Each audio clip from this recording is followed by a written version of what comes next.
Qual o castigo de Deus para um país que aprova o aborto? Essa é uma pergunta, nós veremos uma profecia incrível de São Maximiliano Maria Kolbe a esse respeito. Outra pergunta ainda, qual a diferença dos dons e dos carismas do Espírito Santo? Tem uma diferença bastante grande, bastante importante. Essas e outras perguntas que nós veremos hoje na sexta-feira de perguntas e respostas. Muito bom dia, meu nome é Daniel Martins e este é o canal dos Santos Anjos.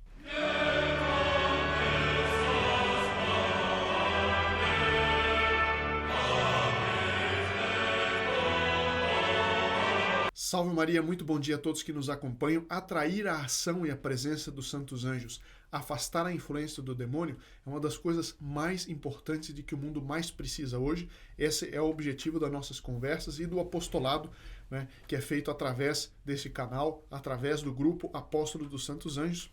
E é por isso que eu agradeço enormemente a todos aqueles que fazem parte.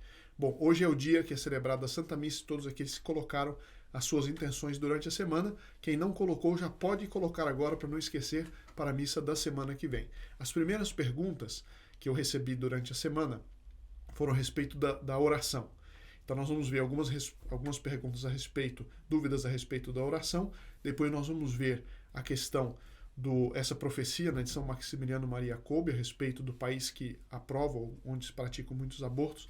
E depois há algumas perguntas a respeito dos dons do Espírito Santo. Então, Dona Rosângela diz o seguinte: boa noite a todos. Podemos rezar a oração de São Miguel Arcanjo, que era São Miguel Arcanjo defendendo-nos no combate, e de São Bento quando vemos uma macumba?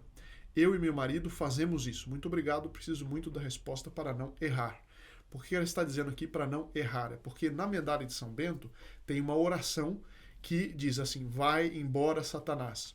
E que é uma oração de si imperativa. E eu expliquei num dos vídeos, ou vários vídeos, que é preciso tomar muito cuidado ao fazer uma oração imperativa contra o demônio, ou seja, mandar diretamente o demônio sair. Só é possível fazer isso quando nós temos autoridade. O que acontece com a medalha de São Bento? É que ali está implícito que nós estamos fazendo aquele pedido através de São Bento, porque é a oração que São Bento rezava.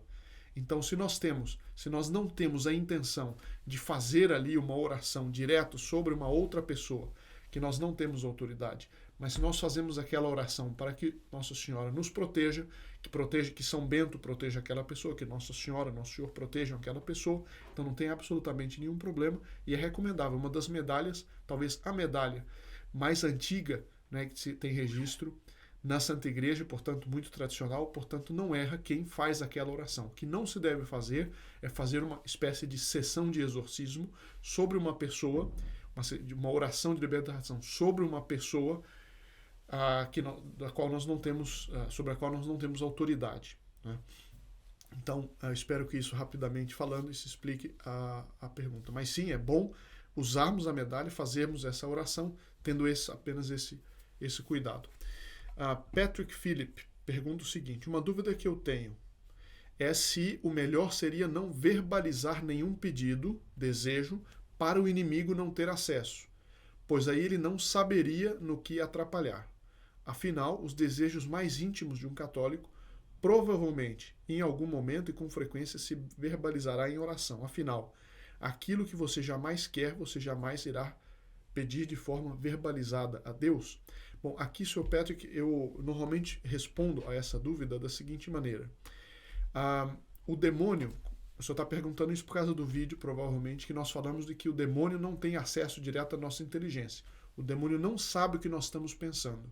Ele pode saber indiretamente, ou seja, por sintomas, pela face, pelos sentimentos, enfim, ele pode tentar adivinhar e com frequência ele pode acertar, porque o demônio, sendo de uma natureza angélica, ele tem uma inteligência muito aguçada e pelos sintomas ele pode saber mais ou menos a direção do nosso pensamento. Agora, isso significa, portanto, que é perigoso eu rezar, eu verbalizar, como o senhor está dizendo, um pedido a Deus?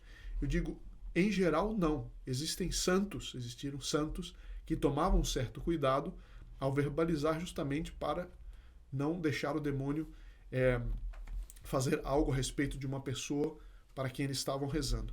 Mas isso é algo que muito raramente a gente pode fazer, porque como é que eu vou querer fazer uma pequena tática para dar a volta no demônio?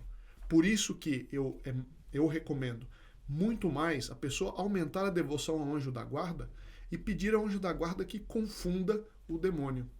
Ou seja, que mesmo que o demônio ele descubra qual que é a minha intenção, que qualquer coisa que ele vá fazer contra mim, que acabe sendo contra ele. Existe até a oração que está no exorcismo, né, composto por Leão XIII, pegando de um salmo, que ele caia na armadilha que ele me preparar.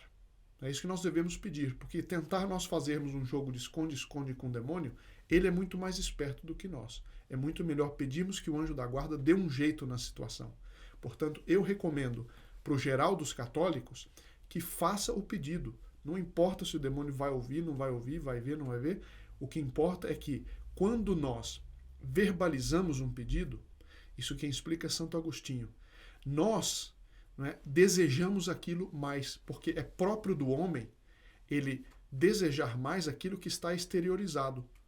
Assim como uma pessoa, um esposo diante de uma esposa, ou a esposa com o esposo, eles de vez em quando é necessário dar mostras do apreço, do amor verdadeiro que um tem pelo outro, porque o apreço, a amizade, o amor que não se expressa com frequência tende a diminuir, ou pelo menos a outra pessoa tende a não perceber.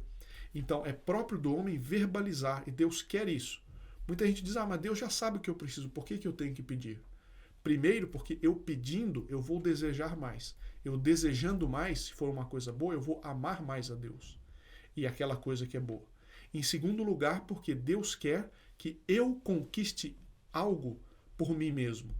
Não inteiramente, porque eu dependo dele, mas algo daquilo que eu alcanço, ele quer que, normalmente falando, dependa de um ato da minha vontade. Quando eu exteriorizo aquele pedido, portanto, ele tem muito mais força, normalmente falando. Então, a recomendação que eu dou é que pode ser que algum santo, pode ver na vida de santos, uma vez eu li, não me lembro agora qual santo, mas que ele diz que certas coisas ele não verbalizava para evitar que o demônio fizesse algo com aquele pedido. Mas são santos, são pessoas que deviam ter algum carisma especial, nós vamos até falar do carisma daqui a pouco, mas normalmente falando para o geral dos católicos, nós devemos verbalizar os nossos pedidos. Certo? Esquecer isso de esconde-esconde com o demônio, deixar isso para o nosso anjo da guarda, pedir ao anjo da guarda que tome conta disso.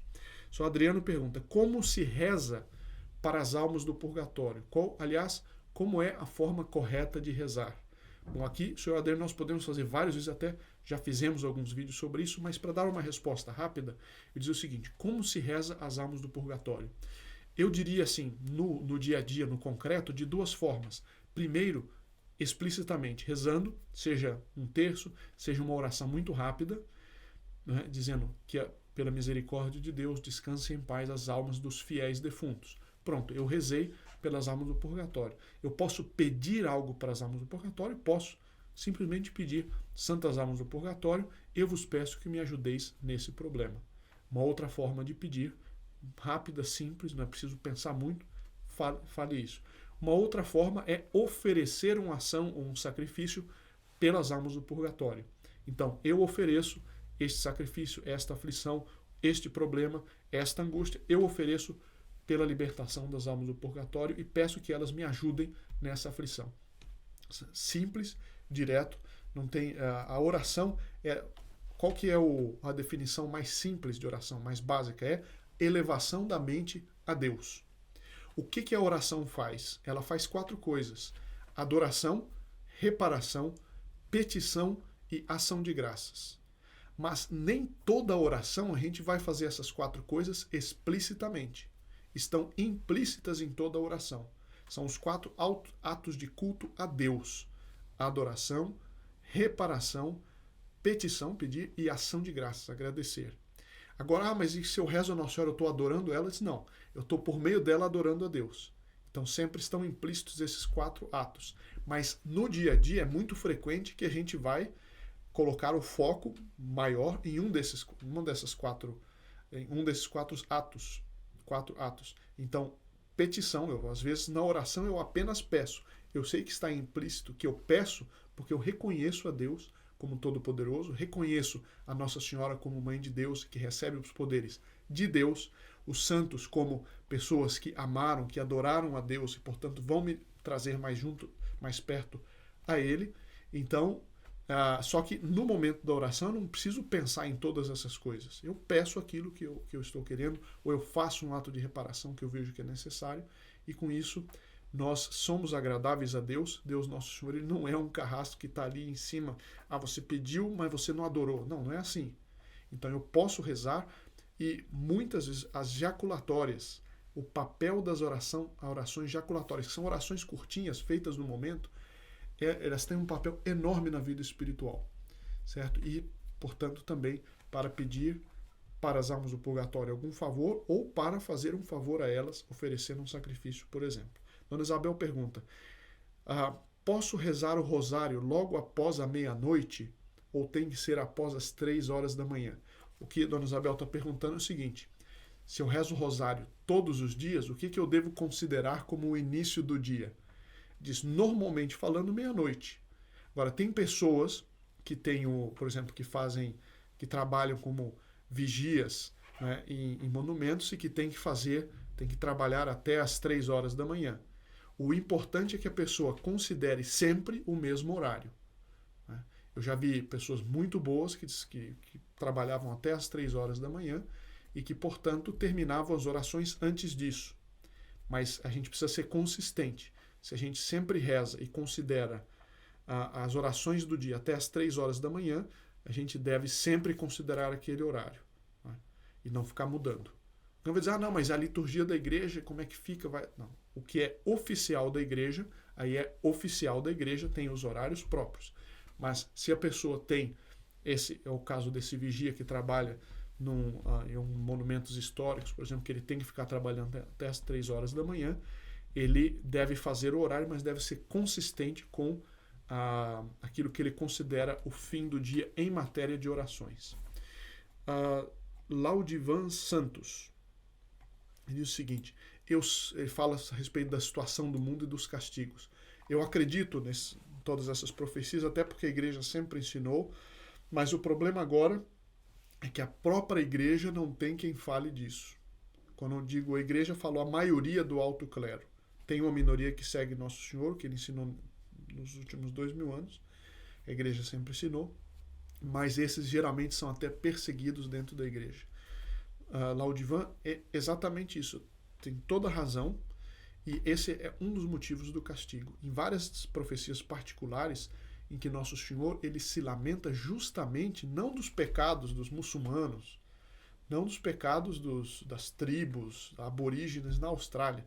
Eles têm os pecados internos daqueles que deveriam mais consolar ao Sagrado Coração de Jesus, os que mais o ofendem. Nós vemos isso, e isso é um dos grandes motivos do castigo. Aliás, no Brasil, qual que é o motivo de tantas pessoas abandonarem a Igreja Católica? Foi a teologia da libertação e coisas do gênero. Padres que durante algumas décadas, ao invés de ensinar o Evangelho, estavam ensinando marxismo, invasão de propriedade. Eu viajei o Brasil de norte a sul. Eu me lembro, por exemplo, no interior do Nordeste, quantas e quantas vezes as pessoas que me diziam, nós fazíamos um trabalho de casa em casa, fazemos ainda, né, nosso grupo, mas pessoas me diziam, olha, eu comecei a ir para a igreja protestante porque lá eles falavam de Deus, do Evangelho. A gente ia na igreja católica e eles falavam de invadir propriedade, de libertação, a teologia da libertação, etc. Não justifica nenhuma apostasia da igreja, mas explica esse fenômeno que acontece no Brasil, que as pessoas vão abandonando a fé. Outra pessoa diz o seguinte, Dona Regiane, procura os padres para confessar e a grande maioria corta as confissões alegando não ter tempo, porque tem muita gente, etc. Qual será, então, o papel deles? Isso é verdade. É muito difícil. Eu já tive amigos próximos que passavam por um acidente de carro, por exemplo, e iam imediatamente chamar o padre. A dificuldade que eles tinham em conseguir que um padre fosse atender o moribundo, né? Isso é uma coisa tremenda. Isso é uma coisa terrível. Tem honrosíssimas exceções. Mas, muitas vezes, essa é a regra. Em muitas partes do Brasil, pelo menos. Então, isso é um motivo do castigo? Evidente que é. Clóvis Domingues. Eu acredito que o castigo de Deus está sobre o Brasil. A Netflix está fazendo filmes insinuando que Jesus é homossexual, o Carnaval do Rio de Janeiro fazendo que Satanás vencendo. Jesus é contrário aos castigos, mas as blasfêmias estão aí, portanto, o castigo deve vir. Não ofendam mais Nosso Senhor, que já está tão ofendido. É o que o anjo dizia, o anjo de Portugal, Nossa Senhora de Fátima, os pastorinhos diziam isso. Outra pessoa diz aqui, e nós vamos agora para a profecia de São Maximiliano Maria Kolbe. Alguém diz, olha o fruto desse show que houve em Copacabana com a Madonna. O aborto aprovado pela caneta de Alexandre de Moraes essa semana e de bebês até 9 meses. Tanta indecência nas praias e nas músicas e danças que tanto orgulhavam os brasileiros e levaram tanta indecência ao mundo só traz maldição ao Brasil. Esse comentário do senhor me faz, ou da senhora, que não dá para saber o nome certo, mas esse comentário me lembrou algo. Eu conversei com um grande amigo, que tem inclusive um canal semelhante ao nosso na Polônia. Ele é polonês e ele estudou muito sobre São Maximiliano Maria Kolbe. E ele me disse uma profecia de São Maximiliano Maria Kolbe que infelizmente não aparece em muito dos livros sobre ele, mas que ele diz, tem testemunhas, etc. Era durante a Segunda Guerra Mundial e uma senhora pediu para ele, olha, por favor, reze, o senhor que ele tinha fama de grandes virtudes, o senhor, por favor, reze para que a guerra acabe logo e a Polônia pare de sofrer tanto. Ele disse o seguinte, não, essa guerra não vai acabar antes que 6 milhões de poloneses tenham perecido. A senhora ficou super escandalizada. Disse, não, mas padre, como o senhor diz uma coisa dessa? Disse, pois é. Ele tinha o carisma da profecia. Vou falar do carisma daqui a pouco. E ele via isso. Né? Ele disse o seguinte, porque esse foi o número de abortos praticados na Polônia. Provavelmente na última década, enfim, não sei. Mas ele disse, enquanto não perecerem o mesmo número de pessoas, de bebês que foram abortados neste país, a guerra não acaba. Certo? Uma coisa impressionante. E isso nós podemos ter uma ideia, não estou dizendo que a mesma coisa vai acontecer, mas pode muito bem ser que aconteçam coisas em nossa pátria, em castigo a essas leis de aborto. Tem uma diferença, tem um fato de que no Brasil ainda existe, em comparação com outros continentes como a Europa, por exemplo, ainda existe muita oposição ao aborto, tanto que o Congresso Nacional não passa uma lei de aborto ainda no Brasil. Eu tenho a alegria de dizer que participei de N campanhas a esse respeito e continuo participando. Mas o fato concreto é que quando um país oficialmente abre as portas para um crime como esse, um crime hediondo, a matança dos inocentes, né, um pecado tremendo, que brada aos céus e clama a Deus por vingança, é um dos pecados classificados pela doutrina católica como um pecado que brada ao céu e clama a Deus por vingança. Então nós devemos pensar muito nisso e fazer aquilo que estiver ao nosso alcance para evitar que essas leis venham e, se vierem, para fazer reparação. Porque a proporção do castigo é essa que falou São Maximiliano Maria Kolbe. Se a mesma coisa vai acontecer, eu não tenho como saber. Mas é proporcional que isso seja assim. E agora vamos para o nosso último assunto, que é sobre os dons e carismas do Espírito Santo. Qual a diferença? Mas antes alguém pergunta, quem não está em estado de graça pode receber os dons do Espírito Santo? A resposta é não. A pessoa que perde o estado de graça, ela perde os dons e as virtudes do Espírito. Perde as virtudes e perde os dons. Como nós explicamos dos dons no último vídeo, né, um dos vídeos passados. Então, quem não está em estado de graça perde todos os méritos. Agora, se a pessoa se confessa, ela recobra, então, os méritos que tinham sido perdidos pelo pecado mortal.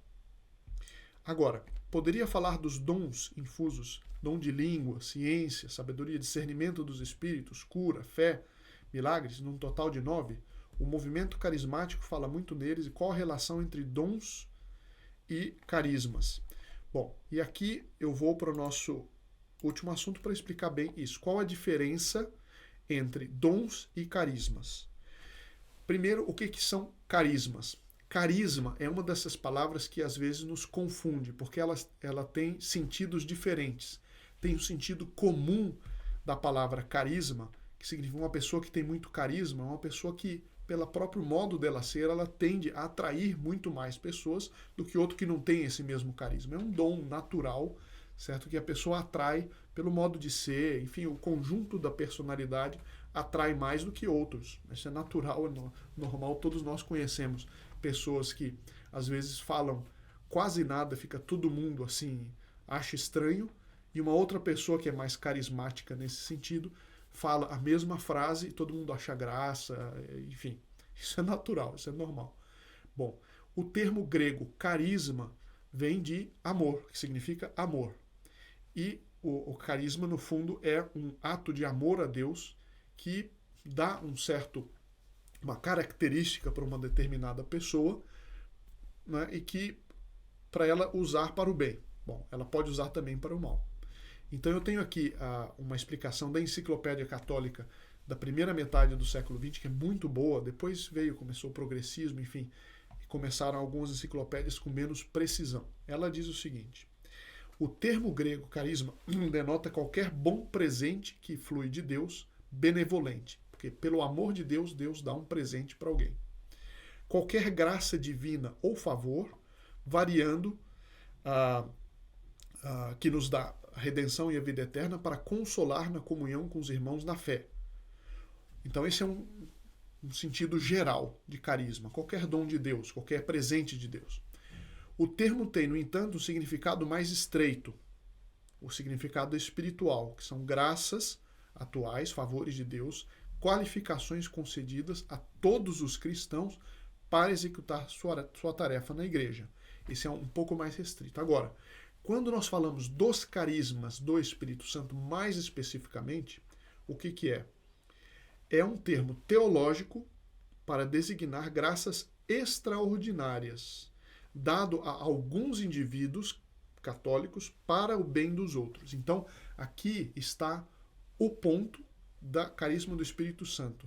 É um presente, uma característica, um favor dado por Deus para alguns indivíduos, poucos, para o bem dos outros. Então veja, o carisma ad tertium datum, tem até essa expressão em latim, é dado para o bem de um terceiro ou de terceiros.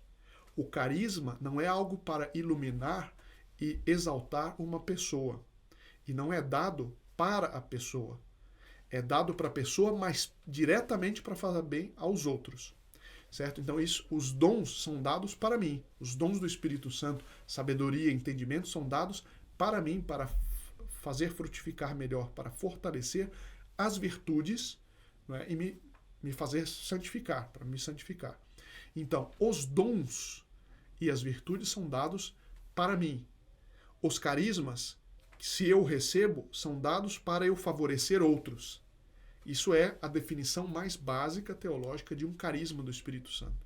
Então, muita gente, os dons do Espírito Santo eu recebo com o batismo. A plenitude dos dons do Espírito Santo eu recebo com a crisma. Agora, o carisma do Espírito Santo ele dá para quem quer, durante o tempo que ele quiser, mas com uma determinada missão. Quem acha o seguinte, não, agora eu tenho o dom das línguas. Primeiro que o dom das línguas é uma coisa raríssima. Primeiro ponto. É uma coisa raríssima. Segundo, se a pessoa diz, eu tenho o dom das línguas, olha como eu sou um colosso. Bom, você está justamente fazendo o contrário do que é o carisma. Porque o carisma não é feito para a glorificação da pessoa, nem é um presente dado para a pessoa, é um presente dado através de uma pessoa para o bem de terceiros. Quais são os carismas? Existem classificações que a terminologia difere um pouco de um lugar para outro. Eu estou usando a terminologia que é utilizada aqui. Então, existem, segundo essa classificação, carismas que tendem a promover o crescimento interior da igreja, a santificação daqueles que já são católicos, enfim, o crescimento de santidade dentro da igreja. E outros carismas que tendem a promover seu desenvolvimento exterior, a missão, a expansão da igreja. Segundo, então, essa classificação, na primeira categoria, nós temos 7 carismas do Espírito Santo. O carisma do apostolado, o ofício de profecia, o carisma da profecia. Veja bem, não é a profecia com P maiúsculo, que faz parte da revelação oficial, porque a profecia, com P maiúsculo, terminou com a morte do último apóstolo. mas é o carisma de profecia, né? De prever o futuro ou de guiar o povo de Deus no rumo certo. Depois, o discernimento dos espíritos, isso fica muito claro na vida do Padre Pio, São João Maria Vianney. Eles viam, olhavam para uma pessoa e conseguiam ver como a gente vê a face do outro, eles viam a mentalidade, os defeitos, as qualidades, a obra da graça dentro da pessoa por um carisma que eles tinham, para o bem daqueles a que eles estavam vendo. O dom do ensino, o carisma do ensino, desculpe, o carisma do ensino, ou seja, a pessoa que tem o carisma do ensino, do ponto de vista sobrenatural, é que ela tem essa força, essa característica especial de tornar claras as verdades da fé. O carisma da sabedoria e da ciência, diferente do dom de sabedoria e ciência que é dado para mim, esse aqui é dado para iluminar os outros. O carisma da ajuda, ou do conselho, né? O carisma de governar. Veja, então são 7 coisas para o crescimento interno da igreja e 5 a segunda categoria. A fé aumentada, o carisma da fé aumentada, a pessoa que ela brilha na virtude da fé de maneira que os outros vejam nela um exemplo e sigam mais facilmente a fé. O carisma do poder dos milagres, o carisma de cura mais especificamente, o dom de línguas e o dom de interpretação das línguas. O dom de línguas, no caso de falar, e o outro carisma no sentido de entender as línguas. Bom, esses carismas são raríssimos, são raros e devem ser raros. Por quê? Porque normalmente Deus, nosso Senhor, Ele quer que nós vamos para o céu com os meios que Ele dá a todos os homens, que são os meios ordinários, que são as virtudes e os dons. Ordinários no sentido que é dado para todo mundo. Os carismas não são necessários para a salvação. São dados por Deus para algumas pessoas em determinados momentos da vida da igreja, sobretudo em momentos de necessidade, em momentos de perseguição. Enfim, são carismas dados a poucos. São João da Cruz, que aliás era um grande místico, né?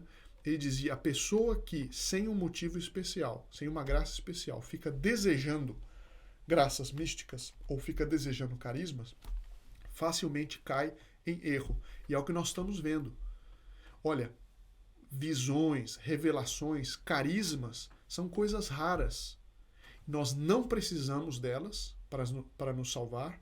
Deus dá para algumas circunstâncias da história da igreja e nós devemos admirar aqueles que realmente têm e evitar de ficar desejando.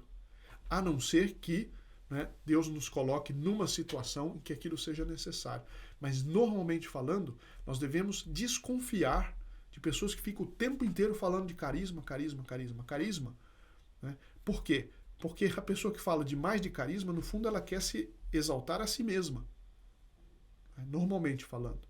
Existem exceções, é claro, mas normalmente falando é isso. E isso entra em contradição com a própria noção de carisma, que é um dom, que, enfim, é um favor dado para terceiros, para ajudarmos outros. Né? Isso que mostra a vida do santo São João Bosco, que tinha o carisma das profecias, Padre Pio tinha o carisma do discernimento dos espíritos, São João Maria Vianney tinha o discernimento dos espíritos, e era sempre para ajudar os outros, não para si mesmo. Então, espero que isso esteja claro. Se tiverem mais dúvidas, perguntas, coloquem nos comentários. Na medida do possível, nós vamos respondendo. E um fim de semana repleto das bênçãos de Nossa Senhora para todos. Salve Maria.